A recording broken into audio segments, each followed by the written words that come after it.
Alors c'est des personnes qui viennent parfois d'Afrique de l'Ouest, qui sont francophones, surtout la Guinée, la Côte d'Ivoire. Ensuite, depuis 2 ans, c'est plutôt des personnes qui sont de la Corne de l'Afrique, soit du Soudan, soit de l'Érythrée. Donc clairement, ce sont des populations qui fuient la guerre. Les migrants aujourd'hui n'ont pas de solution d'hébergement pour la plupart, y compris les demandeurs d'asile, voire des réfugiés qui sont installés depuis longtemps sur Nantes, qui ont obtenu leurs papiers et qui désespèrent d'accéder au logement social. Et de fait, il y a un gros déficit de logement social sur Nantes. Donc la situation est la suivante, la plupart sont installés en squat ou vivent chez des voisins, des amis, en attendant effectivement d'accéder à un toit pour eux. Le squat, c'est la précarité à 100%.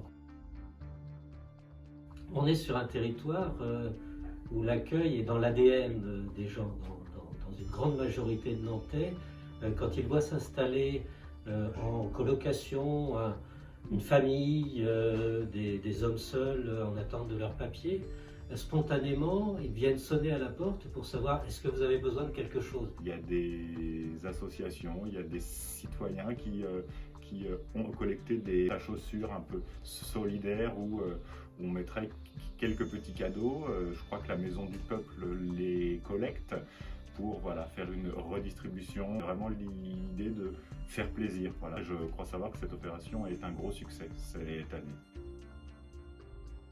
Des gens qui nous arrivent un peu cabossés, souvent, mais avec à chaque fois la nécessité de repartir à zéro quand on ne connaît personne, quand on ne sait pas où se faire soigner, quand on ne sait pas où trouver de la nourriture.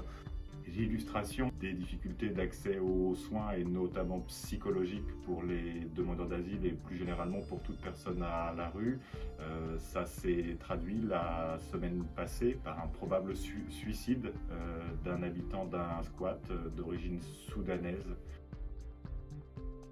La métropole est en train de décider de consacrer 1% de son budget à l'accueil de toutes les personnes sans abri. Pour nous, c'est une situation inconditionnelle. Ça vaut pour tout le monde. Les migrants font partie de ce choix, de cette volonté politique, mais on ne veut pas stigmatiser sur seulement la problématique de mise à l'abri des migrants. Il s'agit d'offrir une solution d'hébergement pour toute personne en difficulté d'avoir un toit sur notre territoire.